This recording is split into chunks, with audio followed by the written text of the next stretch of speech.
Em continuidade ao nosso evento, convido para mediar o painel Cenário Climático e Soluções Baseadas na Natureza aplicadas ao agro, o senhor Marcos Vinícius Araújo Melo de Oliveira, coordenador-geral de Infraestrutura e Irrigação do Ministério da Integração e do Desenvolvimento Regional, MIDR, por favor.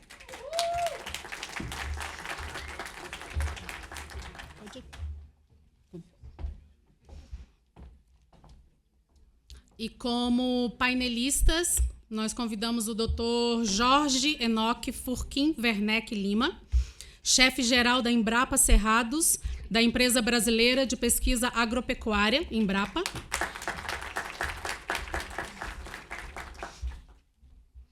E o senhor Davi Schmidt, presidente da Comissão Nacional de Irrigação da Confederação da Agricultura e Pecuária do Brasil, CNA, para apresentar o cenário climático atual e as soluções baseadas na natureza aplicadas ao setor agropecuário. Com a palavra, o senhor Marcos Vinícius. Boa tarde a todos. Queria agradecer mais uma vez aqui à CNA e a todos os presentes a possibilidade do nosso Ministério estar trabalhando essa a agenda da agricultura irrigada, aqui junto ao setor, e principalmente a oportunidade da gente trazer à baila a questão dos eventos extremos e toda a gestão e tudo que tem que ser desenvolvido institucionalmente para que essas questões sejam abarcadas no âmbito da nossa atribuição, que é fazer a implementação da Política Nacional de Irrigação. E só queria deixar registrado que, por exemplo, eu sou do Departamento de Irrigação. A gente tem como foco a Política Nacional de Irrigação, só que a agenda da irrigação ela é muito transversal dentro do Ministério, e muito por conta de situações ligadas por exemplo, a questão de evento extremo. A gente tem lá o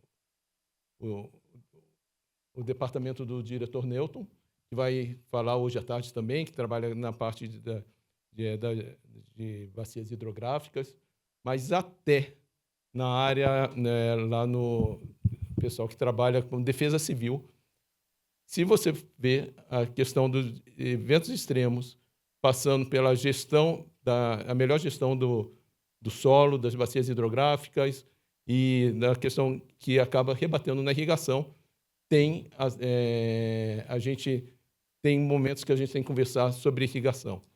Então, é um assunto extremamente pertinente e que o Ministério, como gestor da política nacional, tem que estar atento e tem que estar trabalhando da forma que a gente tem buscado trabalhar, que é trabalhar junto ao setor, ao grande produtor, ao pequeno, ao médio, ao familiar, todos. Porque eu acho que esse é um ponto que une toda a extensão do agro e é um ponto onde que a nossa sociedade espera uma resposta integrada para que a gente tenha o melhor resultado enquanto país, enquanto economia ligada ao agro, geração de empregos. Então, queria agradecer a oportunidade e acho que vai ser muito proveitosa esse painel. Você vai convidar? Enoque, ou o nosso anfitrião, fique à vontade.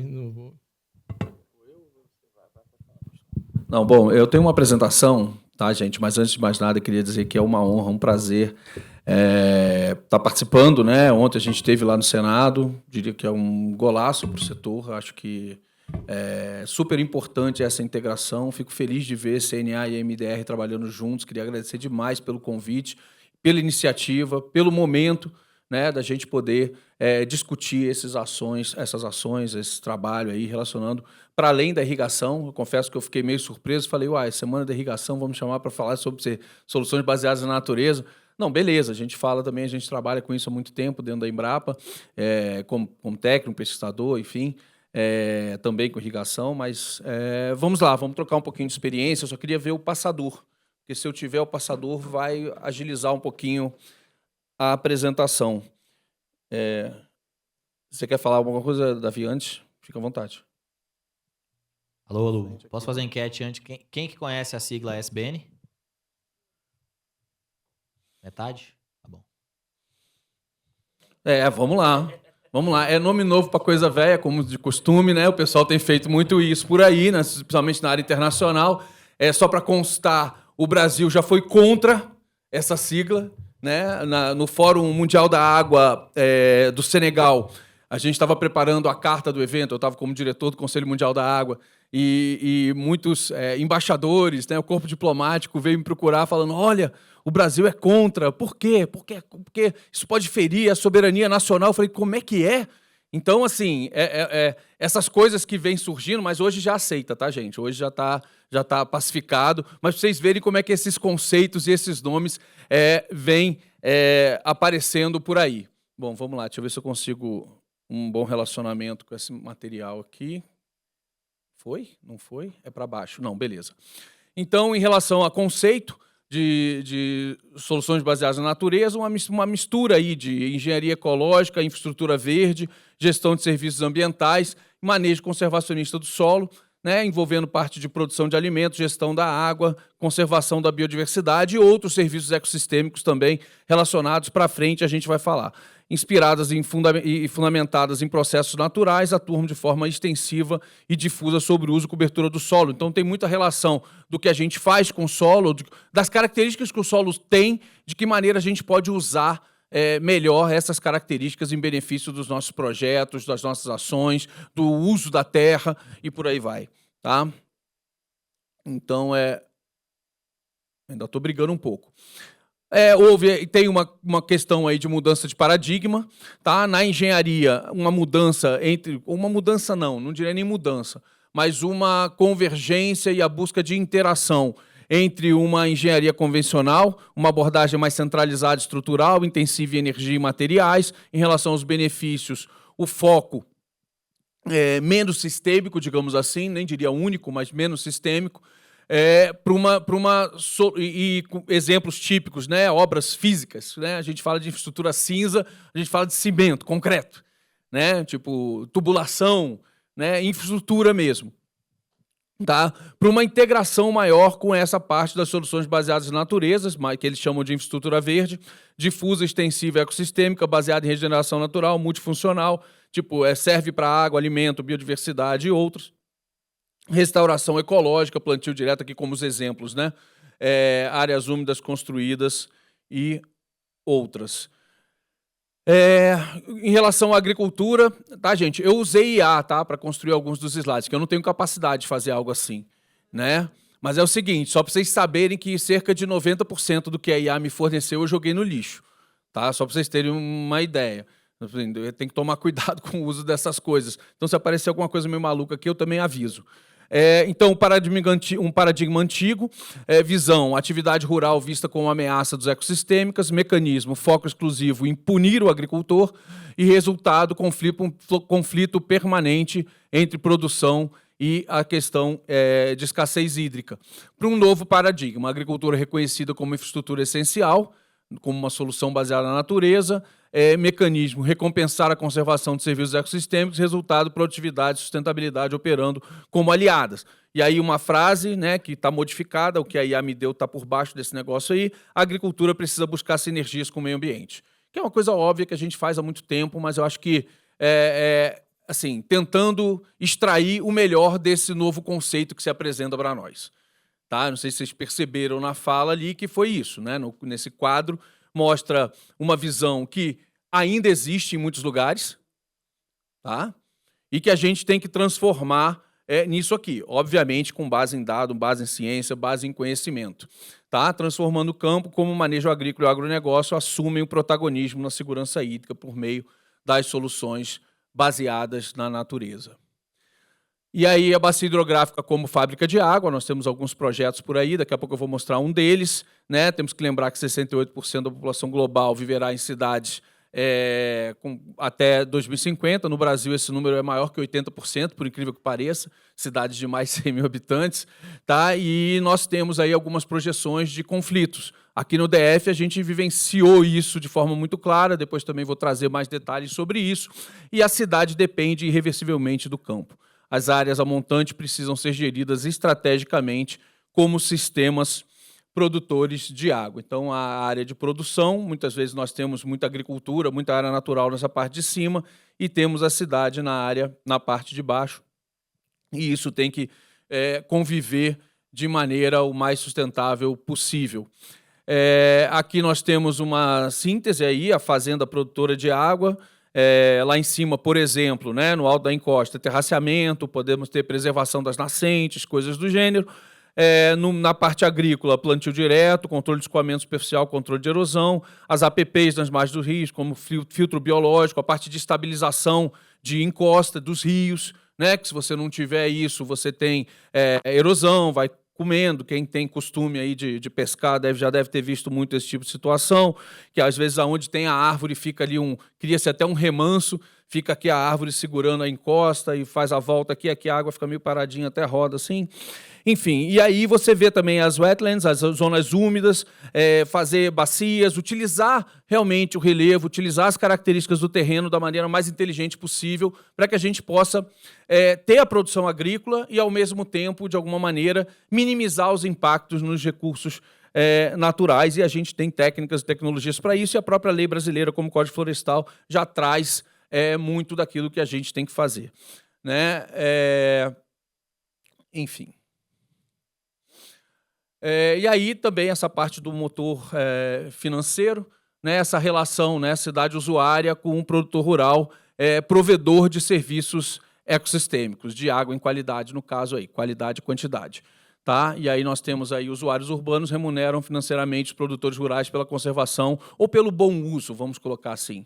Né? Mais do que conservação, eu diria que o bom uso dessas áreas, para que você tenha realmente, além da produção agrícola, tenha também água em quantidade e qualidade. E aí eu cito o caso do Distrito Federal, que eu tive a honra e o prazer de participar diretamente desse caso, que a gente introduziu no contrato de concessão da concessionária de saneamento um recurso para manejo de bacias hidrográficas, que podem ser utilizados em programas do tipo produtor de água.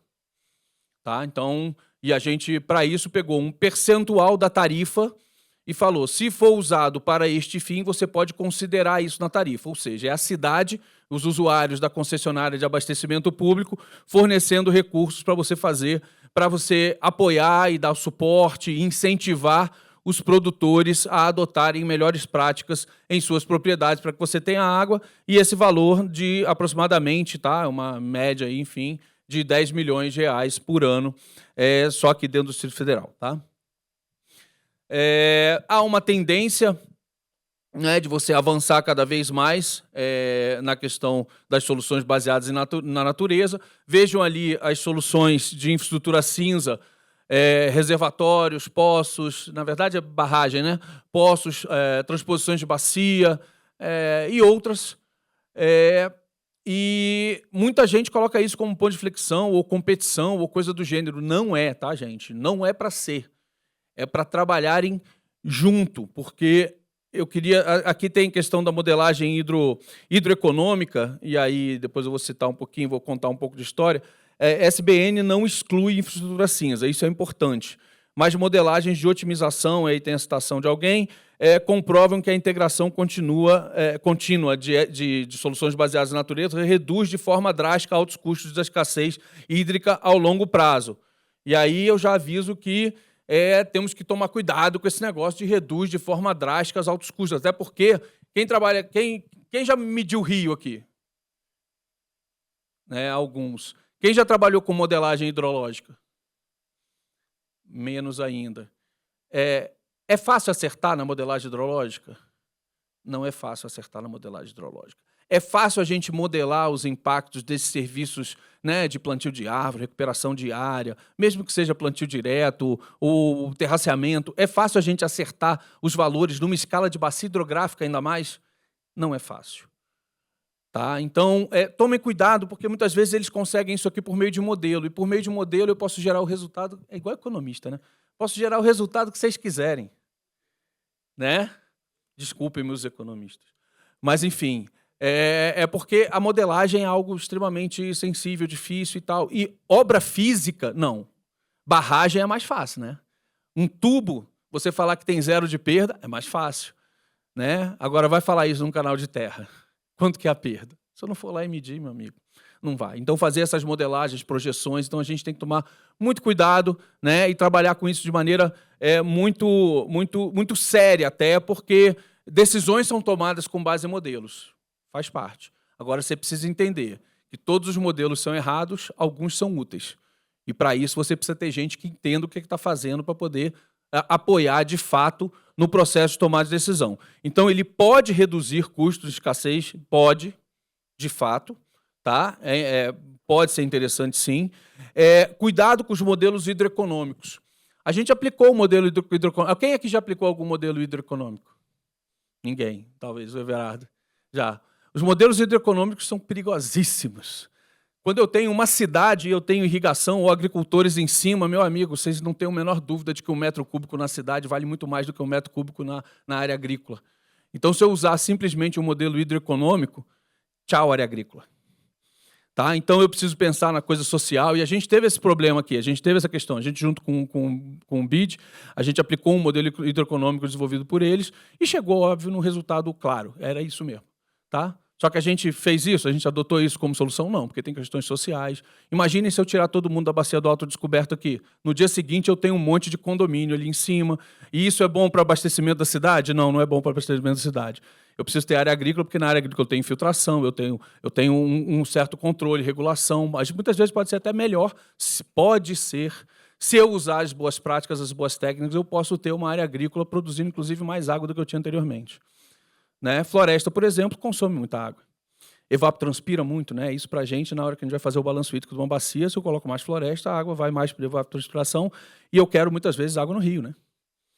A água do rio é que eu posso usar, é que eu posso beber, é que eu posso... Enfim, então, são conceitos aí importantes, então tomem cuidado com os modelos hidroeconômicos também. E a outra coisa que eu queria deixar como mensagem muito clara, tá? É que infraestrutura cinza não deixa de ser fundamental. Né? E aí eu pego aí o exemplo do estado de Goiás, em que o setor agrícola tem por... trabalhei lá um tempo, a equipe está ali, bacana, lá na secretaria. O setor agrícola tem barramento, lá em Goiás, muito.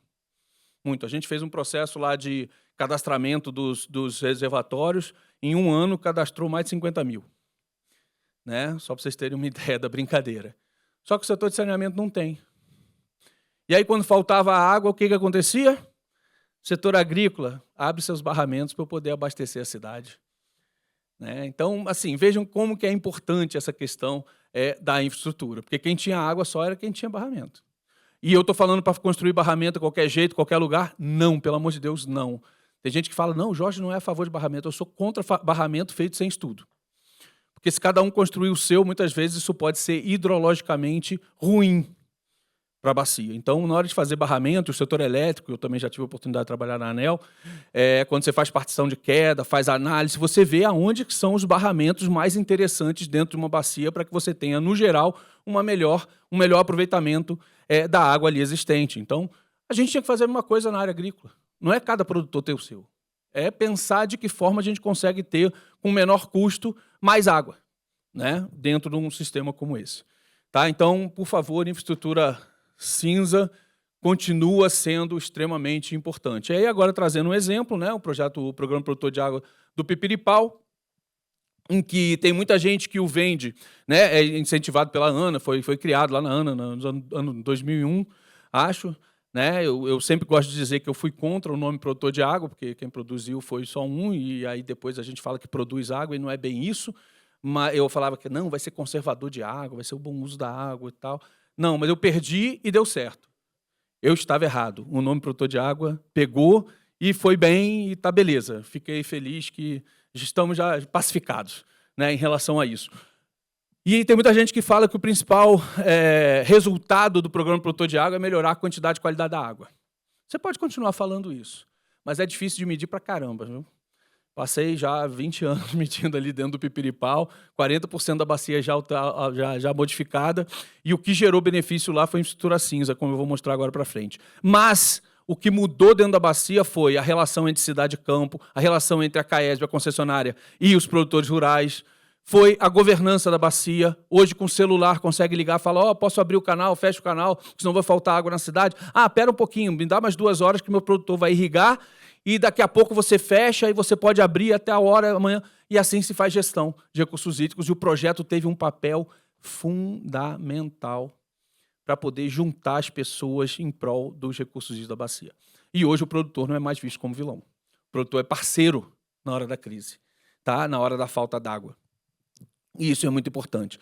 E aí eu trouxe uma outra definição que não era para melhorar a quantidade e qualidade da água, mas minimizar os riscos de impacto de conflitos pelo uso da água na bacia do Pipiripau por meio da boa governança, gestão integrada de recursos hídricos e implementação de boas práticas agrícolas. Eu tenho produtores lá, pequenos, bem pequenos, que usam água do canal Santos Dumont, que é um canal importante lá dentro daquela bacia, que usavam água e irrigavam todo dia. A gente botou um sisteminha bem simplesinho da Embrapa lá, né, o Irrigás, e que só diz sim ou não, molha ou não molha. E, com isso, o produtor passou a usar a água uma vez por semana, durante 2 horas. E tinha tempo para fazer os outros tratos, as outras culturas, fazer as outras coisas que ele podia lá. A gente também tem esse caso com os grandes produtores do PADEF, aqui no DF, né, que nós temos lá em torno de 20 mil hectares irrigados só com pivô central, fora os outros usos, que a gente teve que cortar a água deles durante a crise hídrica. Eles podiam irrigar um dia sim, dia não, dia sim, dia não, dia sim, dia não. E o bacana foi ver no final que ele teve a mesma produção, a mesma produtividade. Falou, Jorge, aquilo que você falava para a gente lá, que se a gente fizesse algum manejo de irrigação, a gente podia gastar menos e ter a mesma produtividade, é verdade. E aí eu fiz, a gente já sabia disso, né? Então tudo isso é importante. Mas vamos lá. Integração campo-cidade, essa aqui é a área irrigada dentro do Distrito Federal, né? Tem 34 mil hectares, agora já deve ser até um pouquinho mais, e a gente tem muita irrigação, onde a gente tem também captações para abastecimento humano. Ali a captação do Pipiripau, outra do Descoberto. A do Descoberto é a tal que já foi dita aqui em algum momento, não sei se foi ontem ou hoje, abastece 1.800.000 pessoas, né, dentro do Distrito Federal. A outra aqui em torno de 250, 300 mil pessoas na região de Planaltina e Sobradinho. E a gente tem esse projeto lá no Pipiripau desde 2011. Tá? Isso já foi feito lá, 400.000 mudas, terraços, adequação de estrada, implantação de barraginha, ondulações transversais e a tubulação do canal Santos Dumont. E aqui tem algumas fotos aqui mostrando isso. Aí os terraços, aqui as barraginhas com a conservação de estrada, aqui as ondulações de estrada. E aqui o que vocês estão vendo que era um canal aberto não existe mais, agora é tudo tubulado. Né? A gente mediu várias vezes aqui dentro do canal uma perda de aproximadamente 50% da água que entrava aí, um valor acima de 100 litros por segundo, mas eu vou mostrar agora para frente aí. Então, aqui eu estou separando o que é a infraestrutura verde e o que é a infraestrutura cinza. A gente não trabalhou só com um ou só com outro. A gente trabalhou com isso de maneira integrada. Né? Nós temos ali as recuperação de áreas degradadas, recuperação da vegetação, extensão dos terraços, barraginhas, aqui as estradas, substituição do canal aberto pelo Santos Dumont. Então, promovemos uma integração das infraestruturas de cinza e verdes e geraram uma economia de 135, no mínimo 135. Tá? Temos também pagamento por serviços ambientais, tá? Aqui os produtores recebendo cheques, tá? Por pagamento por serviços ambientais, lembrando daquela lógica econômica aí do provedor-recebedor, né, do Programa Produtor de Água. Isso aqui, com conversa com os produtores rurais, conseguiram verificar mais água para as plantas, significa mais resiliência climática. Tá? Em relação ao clima, que também pediram para a gente falar sobre clima aqui, eu só vou deixar uma mensagem. A certeza que a gente tem, a única certeza que a gente tem, é que a pior seca ainda não veio, nem a pior cheia. E aí nós temos que estar preparados para isso. E tudo isso que a gente está mostrando aqui nos ajuda a se preparar para isso, tanto as infraestruturas cinzas quanto as infraestruturas verdes. Então, é super importante que a gente tenha isso em mente. Tá? Menos escoamento, melhor estrada. Onde estava a gente mostrando lá as ondulações, na foto anterior, né? Aquela propriedade lá do seu Renato, durante o ano, durante assim, uns 20, 30 dias, ele não conseguia tirar a produção da fazenda, produção de hortaliça, ali na região do Pipiripau. Porque a estrada ficava inundada, o caminhão não conseguia descer, não conseguia subir. Depois que a gente fez as obras levando a água, inclusive, para dentro da pastagem dele, melhorou a pastagem e ele nunca mais teve esse tipo de problema. Então, são essas coisas simples que a gente chama de soluções baseadas na natureza também. Retorno de animais selvagens, e foi interessante também, porque alguns produtores viam isso como uma coisa positiva. Agora tem macaquinho vindo aqui comer meu milho. E antes não tinha. A quantidade de pássaros aumentou, não sei o quê. Para muita gente isso tem valor. E, mais uma vez, isso é solução baseada na natureza. Impactos no microclima, tá, gente? Essa questão de mudança do uso do solo com mudança de clima é outra coisa que ainda temos que conhecer muito, porque esses modelos que estão sendo usados, aí tem dito cada coisa que me dá até assombro. E as pessoas começaram, os produtores principalmente, a se sentir orgulhoso por ser, né, amigo do ambiente, é porque já devo ter traduzido isso para o inglês e agora para o português, mas tecnologias amigáveis e bem vista por todos. Aqui é a medição do canal, aqui é a economia aqui do canal, e a economia do canal foi o seguinte: terminamos de tubular o canal, no dia seguinte nós tínhamos 135 litros a mais. Quando você trabalha com soluções baseadas na natureza, isso demora um certo tempo, tem todo um ciclo para cumprir, não é tão simples assim. Tá? Barraginhas é bacana, vai rápido também, porque são pequenos reservatórios, né? Quando você faz terraceamento também, tem sido uma briga a questão da instalação dos terraços, por causa das máquinas, aí nós temos que adequar nossos espaçamentos às máquinas existentes e por aí vai. Tá? Também com a questão de sensibilização, educação muito fortemente dentro do projeto, e aqui está em inglês porque justamente para mostrar o tanto que esse projeto é internacional. Tá? É um projeto realmente que todos os fóruns nos pedem para falar sobre ele. Isso aqui são as declarações dos produtores que lá estão, falando que eu sozinho não faço nada, é importante que todos os produtores também estejam envolvidos. Né? A outra aqui que conseguiu juntar, né, a dona Fátima, conseguiu juntar todos os produtores, montar associações, começou a ter produtos mais orgânicos, muitas vezes, fazer conexão direta com a cidade para a venda dos produtos, tudo isso por conta do programa. Tudo isso por conta desse ambiente que se criou de parceria entre 17 instituições e hoje já mais de 200 produtores rurais participam só desse projeto, tá, gente? E não é sem motivo que a gente ganhou um prêmio da Global Water Partnership, dessa organização intergovernamental, da qual hoje eu sou diretor, mas, enfim, na época eu não era, tá, gente? Só para ver que não teve marmelada, não. Tá? De 340 projetos de 80 países, e o projeto Produtor de Água ficou em segundo lugar. E quem disse essa frase do final aqui não fui eu, não, foram eles, dizendo que o projeto é um exemplo clássico de uso da gestão integrada de recursos hídricos para a promoção de paz, que é uma bacia que até tiro já deu por conta de água. E durante a crise hídrica ficou vários dias, chegou a ficar quase um mês sem água, para os produtores pequenos que precisavam produzir e vender de manhã para poder comer à noite. Então, situações bem críticas e graves dentro dessa bacia, um grande orgulho para todos nós. E a última coisa que eu queria mostrar é que a gente tem modelos para trabalhar com isso, né? Esse aqui não é por acaso, fui eu que desenvolvi, tá? Para poder mapear serviços ecossistêmicos. Não precisamos mais chutar valores para as atividades agrícolas, nós temos modelos sistematizados para poder fazer isso, para quantificação e parametrizada de resultados e estimativas sobre os serviços ecossistêmicos em relação à mudança de uso do solo, análise de cenários, apoio e as decisões que são tomadas sobre o uso da terra. É um modelo que sobrepõe, né, mapas com características do terreno, dizendo aqui é melhor para isso, aqui é melhor para aquilo. Tá? Eu estou passando rápido aqui, mas vocês podem ter acesso ao artigo. Aqui é a comparação de como é que era a situação prístina, a situação que está do lado esquerdo, é sempre a situação original da bacia. A gente, por meio de imagem de análise de paisagem, a gente viu qual que era o uso do solo original, se era um pasto, se era uma floresta, se era um cerrado, tal. E comparamos com o uso atual, da bacia aqui. Como é que está hoje? Essa aqui, por acaso, é a bacia onde está instalada a Embrapa Cerrados, não por acaso, né? Enfim, então, quando vocês veem área irrigada, outras coisas aqui, somos nós mesmo.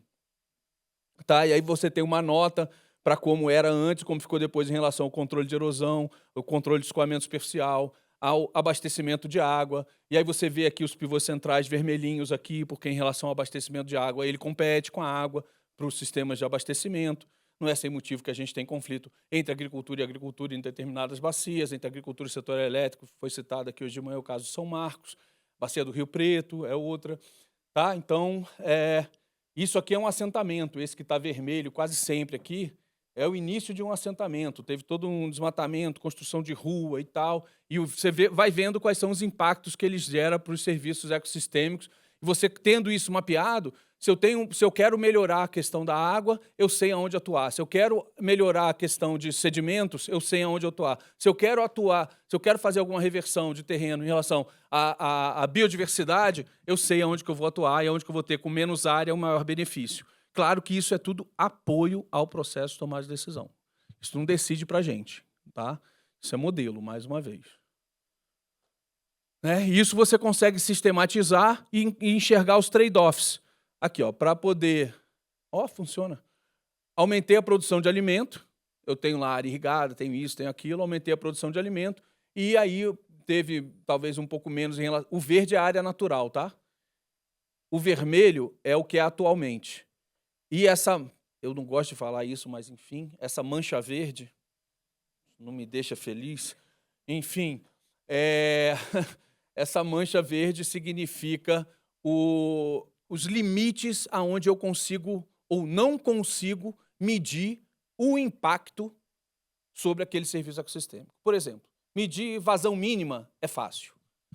Eu tenho num ano 100, no outro ano 80, diminuiu. Agora, sedimento, meu amigo, é 30%, 40%, quando eu meço muito bem o erro da medição. É muito mais complicado medir. Então, por isso que o meu range ali para controle de erosão é maior do que o para vazão mínima. E assim e por aí por diante. É fácil medir biodiversidade? Impacto sobre biodiversidade é fácil medir? Se não for uma zona de hotspot, que tem o sapo azul, do olho verde, do não sei o que, tal, é muito difícil. Saber até quando eu posso mudar uma bacia, e com isso eu posso planejar, saber até quando que eu posso medir, até quando que eu posso plantar, até quando que eu posso alterar o meu uso do solo sem um impacto mensurável, sem que eu possa provar que tem impacto. E isso me ajuda a fazer planejamento, tá? De projetos, de ações, de manejo da minha propriedade, do manejo de uma determinada região, que eu posso trabalhar com isso em diferentes escalas. Tá? Então, isso aqui você consegue enxergar claramente esses trade-offs, quer dizer, aumento a produção, reduzo um pouco aqui e acolá, mas como que eu faço isso dentro de um determinado controle para que eu saiba o que eu estou fazendo com o meu território. Tá? E aí que eu consiga aí ter selos, ter comprovações, ter dados, ter números que me mostrem claramente o que acontece, e o sonho é esse, que eu tenha depois talvez um contrato, não, Nelson? Mostrando aqui, eu tenho tantas nascentes produzidas, isso vai me gerar tanto de água, quanto que você quer pagar por aquilo lá? Floresta ciliar, quer que eu mantenha? Beleza, quanto você vai pagar por isso aqui? Solo, e aí usa o BioAS também, que a gente está tentando fazer uma integração com outros sistemas da Embrapa, para poder inserir dentro desse projeto, para dar sempre cada vez mais substância, números, variáveis que sejam mensuráveis dentro desse processo de mapeamento, para que eu tenha remuneração por mérito, questão da volume e qualidade do serviço prestado, lastro científico, uma coisa super importante diante das discussões que a gente tem tido pelo mundo. E aí, acho que esse é o último slide, mostrando que a gente tem que trabalhar de forma integrada, com uma abordagem cada vez mais sistêmica, e é isso que traz aí o conceito das soluções baseadas na natureza, junto com infraestruturas, sinergia entre infraestruturas verde e cinza, governança, mecanismos de alocação negociada, programa de pagamento de serviços ambientais, e nenhuma solução isolada resolve a emergência climática ou hídrica, e por aí vai. Tá? Tem toda uma questão de escala também. E esse é o último. O futuro do campo é potencializar cada vez mais sua relação com a manutenção e a melhoria dos processos naturais e com o uso eficiente e inteligente dos recursos naturais. Tem algumas mais coisas aí para que a gente acabe com essa lógica de punição, e que a gente traga aí uma lógica realmente de integração entre produção e desenvolvimento sustentável. É isso, muito obrigado, fico à disposição.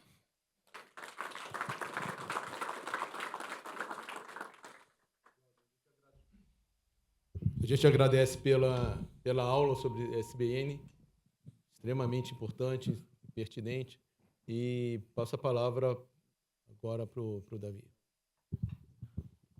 Bom, primeiramente, boa tarde a todos. Sejam bem-vindos aqui para a Casa do Produtor Rural. É uma honra estar com todos vocês presentes aqui nesse fórum. Pois é, tá bom. Eu vou começar perguntando o que o Nelson queria comigo, me botando nessa palestra. Depois do professor Jorge falar aqui, né? Sobrou o quê para mim? Quando eu achei que ele não ia falar de questões climáticas, ele, lembrei. Eu falei, pronto, tirou a última coisa aqui da pergunta que eu poderia falar. Mas eu vou tentar, vou ser bem breve, até porque o professor consumiu um pouquinho do meu tempo aqui, então vamos tentar manter o cronograma. E falar um pouco, pelo menos de uma outra ótica, né, do SBN. E eu fiz questão de perguntar ali no começo quem conhecia, né, sobre solução baseada na natureza, porque pessoalmente eu já tinha ouvido falar de uma forma muito distante. Quando o Nelson me ligou, né, montamos uma pauta, fechamos um cronograma, né, vou botar você nessa palestra. Eu falei, poxa, solução baseada na natureza, Nelson? Né? Eu já vi aquele meme, né? Para de arranjar essas confusão, Nelson. Mas no final, quando a gente vai aprofundar no assunto, né, e eu não sou técnico, não sou especialista nessa área, mas a gente acaba tendo que relacionar com demandas, né? Com demandas de todas as áreas, não só de outorga, igual a gente começou a falar aqui, como pessoal de Minas, a gente começou a falar de outorga e foi até mata seca lá, mapa do IBGE, e esse é uma pauta, como o professor bem falou aqui mais cedo, palavras novas, né, para falar sobre coisas antigas. Quando eu pessoalmente fui aprofundar aqui sobre soluções baseadas na natureza, e aí, claro, com aquela velha ajuda do Cláudio, porque eu não estou conversando com o ChatGPT já faz uns meses, porque eu briguei com ele, praticamente veio, isso você já faz, isso você já faz, isso você já faz, isso você já faz, isso você já faz, isso você já faz. E eu falei, cara, mas se eu faço isso tudo, por que inventaram uma palavra nova chamada soluções baseadas na natureza? E assim como a gente estava falando mais cedo aqui também, né, sobre agricultura regenerativa ou diversos outros temas hoje que cada dia aparece algo novo, e felizmente ou infelizmente a gente tem que se familiarizar com isso, porque muitos desses termos acabam sendo utilizados para reserva de mercado, né? Então, goste ou não, e aqui eu não estou discutindo se soluções baseadas na natureza são bons quanto à ação de preservar, né, água, de produzir água, né, como o professor falou, não se produz água, não importa, o que vale muitas vezes é o que a sociedade entende, né, e como que ela vai se relacionar conosco, com as nossas produções, baseado nessa compreensão, né? E isso aqui não é muito diferente, né? Eu acabei de vir da COP30, estava em Berlim em janeiro, né? E aí quando a gente chega aqui achando que você já tinha visto tudo, aparece uma coisa que nem é nova, está aí desde 2020 que a ONU fez a determinação, e eu vou ir passando aqui porque já falei algumas coisas,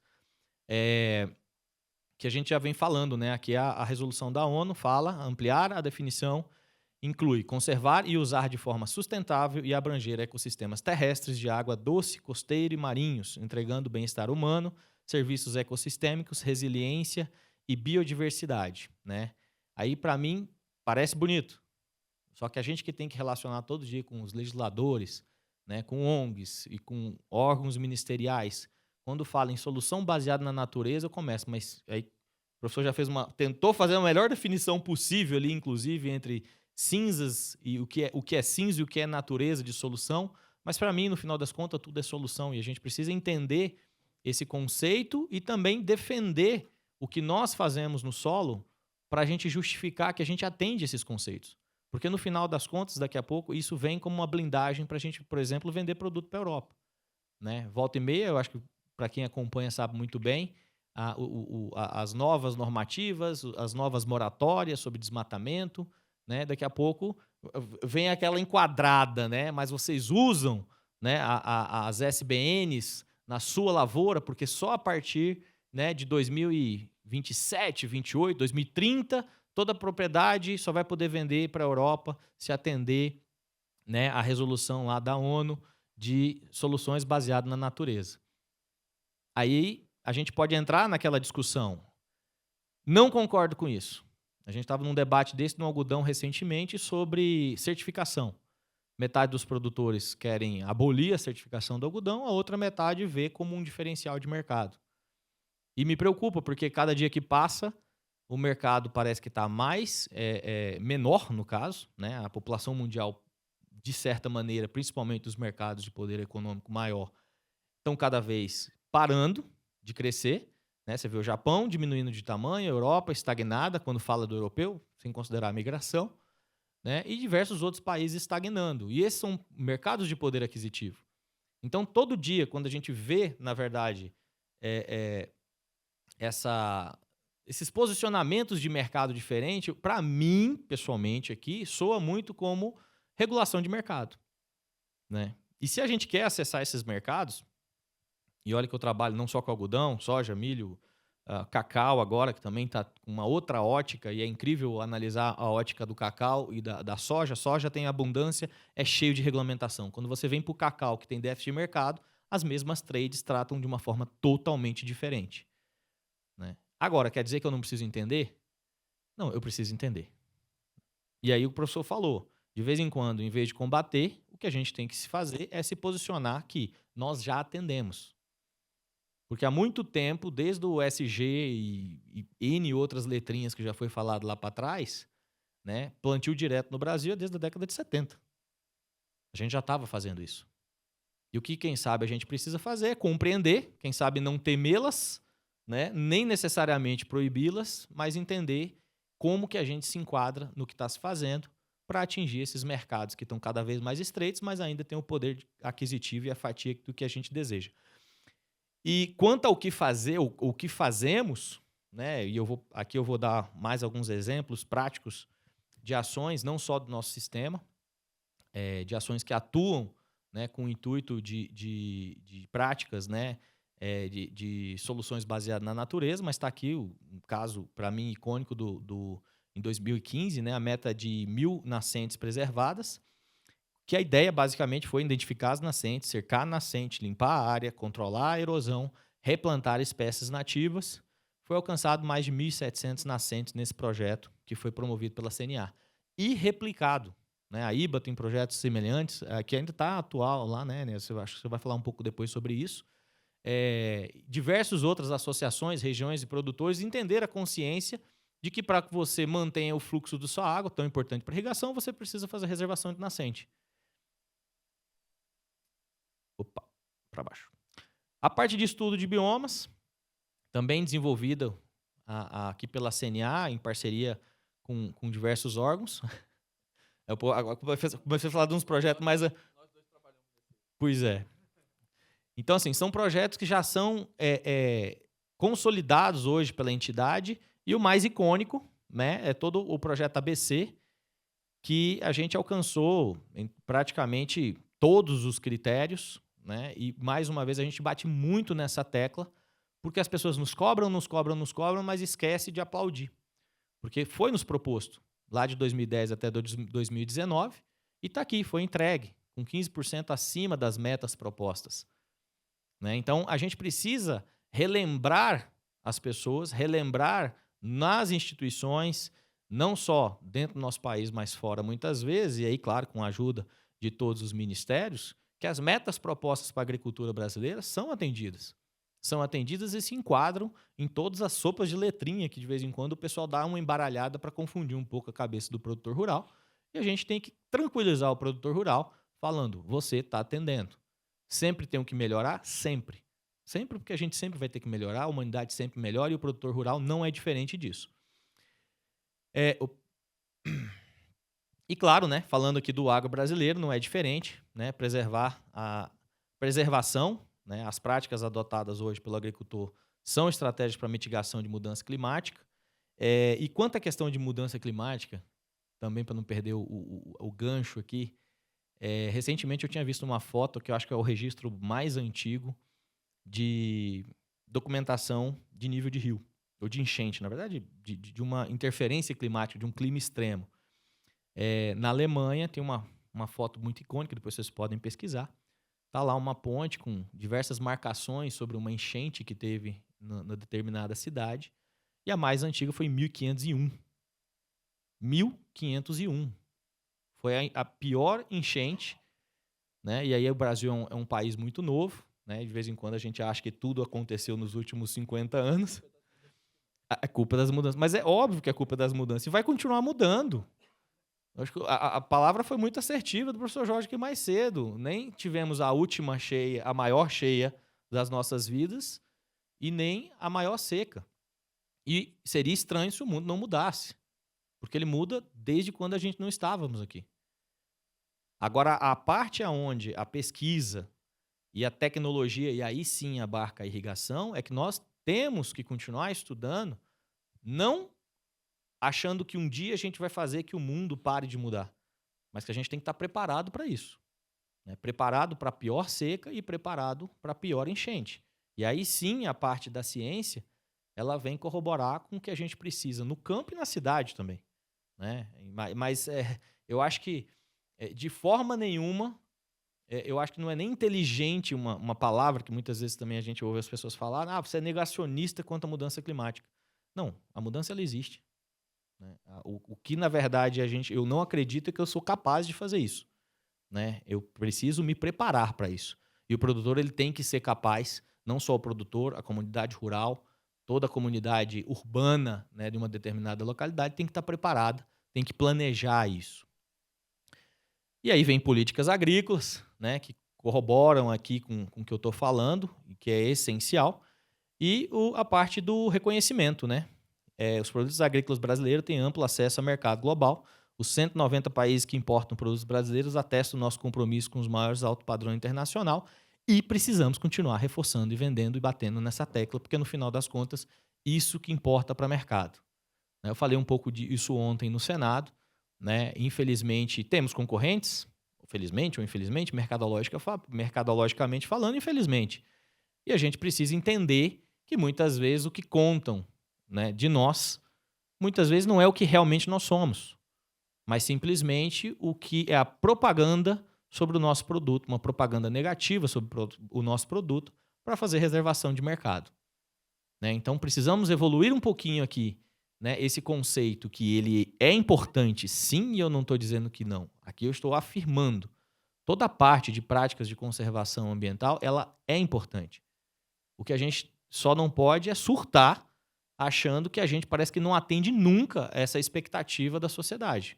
Porque ao mesmo tempo que uma coisa é o que você faz dentro da propriedade, ou o que você tem que fazer dentro da propriedade para cada vez produzir mais água, otimizar o seu meio ambiente, reduzir custos, não que necessariamente seja mais barato, mas assim, algumas práticas sim, reduzem, né? Foi citado, você consegue fazer gestão hídrica ali, irrigando dia sim, dia não, isso vai reduzir custo. Eu acho que o dia a dia do produtor, ele tenta buscar práticas que otimizem recurso, e otimizar recurso é preservar o meio ambiente e ser mais competitivo do mercado. E, além disso, uma coisa é o que ele faz lá, é outra coisa que é vendido lá fora. E essa parte do que está sendo vendido lá fora, a gente também tem que se preocupar, trazendo um pouco a realidade aqui, que foi um caso que eu trouxe aqui, não uma questão de macro-região ou micro-região, que foi o que o professor falou, mas dentro da propriedade. Né? Hoje, praticamente 100% da propriedade nossa né, da parte de soja e grãos, né? São de produção de plantio direto. Né? E hoje toda a reservação não só a parte de reserva legal, que é instituída em todo o Brasil, e eu gosto de fazer esse comparativo aqui com a parte de preservação permanente em cursos d'água, as APPs. Esse aqui é mais ou menos uma radiografia das exigências de APP por país. Eu não sei se vocês estão familiarizados com esses mapas ou com esse comparativo, mas nós estamos aqui, ó, de 5 a 500 metros de área de preservação permanente. A gente é tão acostumado com isso aqui que quando a gente vai para o embate lá fora, a gente nem leva isso em consideração, porque é o nosso dia a dia. Né? Só que muitas vezes você está debatendo com um cara da China, dificilmente vocês vão debater sobre isso. Mas né, você está lá debatendo com uma pessoa da França sobre a forma do brasileiro produzir, e ele nem sequer sabe que, dependendo do rio que você está com uma reserva lá de 100, 200, 300 metros de área de preservação permanente, enquanto ele não preserva 5 metros do rio dele. Né? Fora a transposição, fora barramento, fora tudo o que ele hoje entende que é importante para o desenvolvimento econômico do país. Né? Então, é isso que a gente tem que trazer à tona quando a gente fala dessas práticas com base na natureza propriamente dito. Né? E quando a gente vem para a reserva legal, não é diferente. Né? O Brasil disparado aqui tem uma referência hoje, e aí eu não preciso mostrar, eu acho que o mapa mais batido aqui, é aquele círculozinho levantado pela Embrapa sobre hoje a maior área de preservação do Brasil está dentro das reservas legais da propriedade privada, da propriedade rural, né? E aqui um comparativo com os outros países, né? Os outros países estão relacionados de vermelho ali, né? E nós aqui embaixo, no que a gente preserva de forma privada, né? Fora toda a parte de parques nacionais, estaduais, né? Indígenas, enfim, que a gente também tem no nosso país. E aqui só um desdobramento, né? Uma propriedade nossa lá tem em torno lá de 7.500 hectares de área preservada, né? Cercada, documentada, fiscalizada, monitorada, e a gente não vê isso em outros países, né? Isso é o nosso dia a dia. Quando a gente parte para o plantio direto, tá aí, né? A questão de palhada, né? É uma coisa que no Brasil, e eu adoro isso, porque nós estamos falando desde a década de 70. Então, quando as pessoas começam a vir falar sobre conservação disso, conservação daquilo, ou a parte de legislação, eu falei, cara, mas a gente faz isso desde a década de 70. Parece que ninguém fala isso, sabe? Parece que alguém está ensinando uma prática nova, né? Chega lá na Embrapa, né, professor? chega o europeu e fala, professor, eu vou te ensinar aqui sobre conservação, né? Poxa, a Embrapa trabalha a recuperação de solo no cerrado, né? Se cultivar o cerrado, para mim, ele está diretamente associado a você estar preocupado com a forma como você faz isso, com o meio ambiente, com a natureza. Afinal de contas, a nossa fábrica ela é natural. E teria N casos aqui para a gente estar abordando, né? Sobre a parte de consórcio aqui de cobertura e rotação de cultura. A parte de biológicos, que também tá no auge aqui, em relação a soluções, né? Não só a redução, muito aqui também associado não só à redução de custos com o uso de agroquímicos, né? Mas você buscar alternativa, inclusive na própria região ali, para soluções biológicas, para trabalhar controle de doenças, enfim, revitalização da microbiota de solo, e isso, os estudos precisam amadurecer nesse ponto, né? E aí também é uma conversa que eu tive mais cedo aqui. Eu acho que a gente muitas vezes gasta muito recurso, né, para ficar tentando entender novas palavras e esquece de focar recurso e investimento na parte de pesquisa, no que já se faz todo dia e no que realmente é prático e não midiático, né? Então, assim, esse é o ponto, né? No final das contas, a gente tem que desdobrar sobre, de fato, o que o professor tem que fazer, o que o produtor tem que fazer lá no dia a dia, no embate sobre práticas regenerativas, né? Eu tive com uma grande trader, uma grande trader e uma grande indústria, num debate sobre regenerativo. Eu virei para ele assim, cara, faz o seguinte, isso assim, já tinha umas 2 garrafas de vinho, né? Aí eu falei, faz um checklist do que eu preciso fazer amanhã para implementar isso. Ele não deu conta, porque é bonito falar. E a gente, eu quase que eu virei para ele e falei, cara, eu quero a mesma coisa que você, só que da vontade de fazer uma agricultura regenerativa, a mim fazer um checklist para o meu gerente de produção conseguir implementar, a gente precisa ter clareza e transparência. Aí ele começou a falar, mas uma agricultura, plantio direto, que surge o tempo todo, né? Primeira coisa que você não sabe o que é na parte de controle, alguém fala plantio direto. Eu falei, mas isso eu já faço. Né? Isso eu já faço. O que mais eu posso fazer? Aí começa a surgir algumas coisas mirabolantes. Vamos trabalhar só com orgânico. Beleza, mas você sustenta a produção desse jeito? Eu também quero. Uma vez no embate com um outro ministério na área do trabalho, vocês têm que acabar com o uso de agroquímico. Meu sonho. Porra, meu sonho. Eu vou ficar... Não, eu virei só para apertar mesmo. Falei, eu vou ficar 40% mais rico. E eu olhei para a cara dele e falou, pô, agora você me travou, né? Porque eu não queria ser mais rico. Né? Porra, 40% do meu custo é agroquímico. Aí eu virei para ele e falei, agora a pergunta é o seguinte, quanto nós estamos gastando em pesquisa para isso? Para mim reduzir o uso de agroquímico? Porque essa é a pergunta. E isso ninguém quer debater. Né? Então, acho que esse é o ponto que a gente tem que amadurecer também. E aí, claro, juntando tudo aqui e liquidificando, falando um pouquinho, né, sobre práticas que a gente já tem dentro da propriedade, práticas que a gente precisa aperfeiçoar, não só porque é bom para a natureza, mas é bom para o bolso. E eu acho que o professor já falou isso muito claramente aqui mais cedo, né? Irrigação, sem sombra de dúvidas, é uma solução, e aí vocês já estão mais do que batidos nesse ponto, né? De assegurar contra essas intempéries. E tudo o que a gente discute na parte de irrigação. A gente estava falando mais cedo aqui sobre barragens, regulamento de fluxo, né? E vou reforçar aqui o que eu falei ontem, e eu gostei muito disso, então gostaria de compartilhar. A ONU esse ano, né, para quem quiser, pesquise ONU Água Dakar, está debatendo esse ano justamente sobre reservação de água, sobre barragens e a importância de barragens para a regulação de fluxos de água para assegurar a dessedentação humana, animal e agricultura. Né? No último fato que aconteceu, que foi a grande pandemia que teve, os países entenderam que podia ter muito petróleo, ouro, diamante, só que a comida não chegou. Então está todo mundo preocupado na sua originação, ou em reforçar as cadeias de fornecimento, né? Ou começar a produzir dentro de casa. E para isso precisa de água. E água virou pauta no mundo. Está inclusive no auge agora, nesse ano, em pautas da ONU. Inclusive, eu tinha entregado uma apresentação no meu formato, aí o pessoal quis botar nesse layout e colocaram alguns jabutis no meio aqui. É claro que eu acho que faltou vender um pouco mais o sistema, né? Eles aproveitaram e... Então, gente, só passando rapidinho aqui. Eu já falei da irrigação, não vou falar mais sobre isso. Reforçando aqui alguns pilares que a gente tem aqui do sistema, né? Capacitação e gestão em água. Foi falado hoje mais cedo, para quem estava aqui na palestra.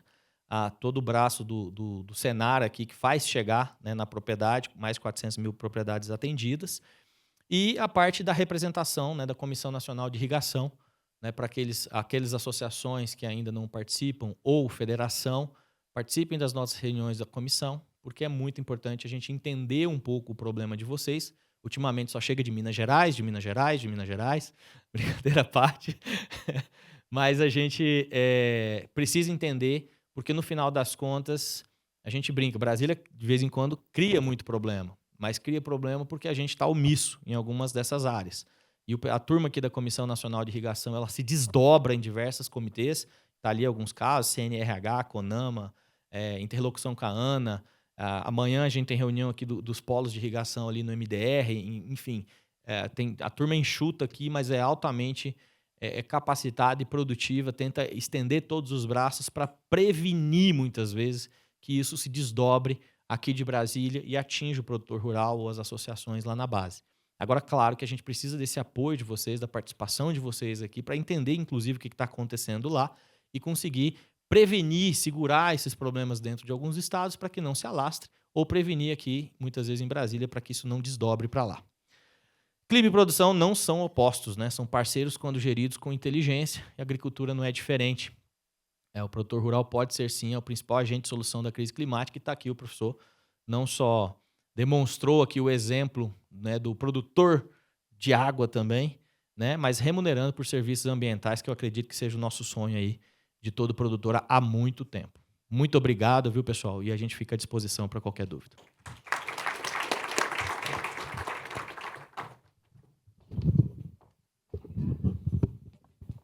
Muito obrigada. Eu convido ao palco o senhor Nelson para entregar uma lembrança aos senhores em nome da CNA como forma de agradecimento.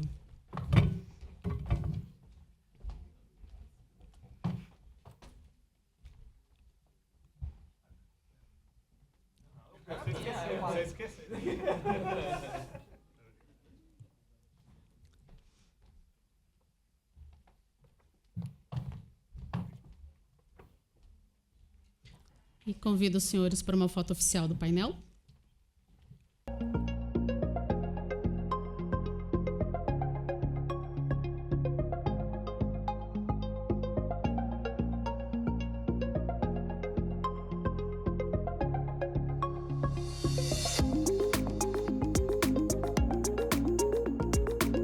Obrigada, senhores. Peço que retomem seus assentos e continue conosco durante os próximos painéis.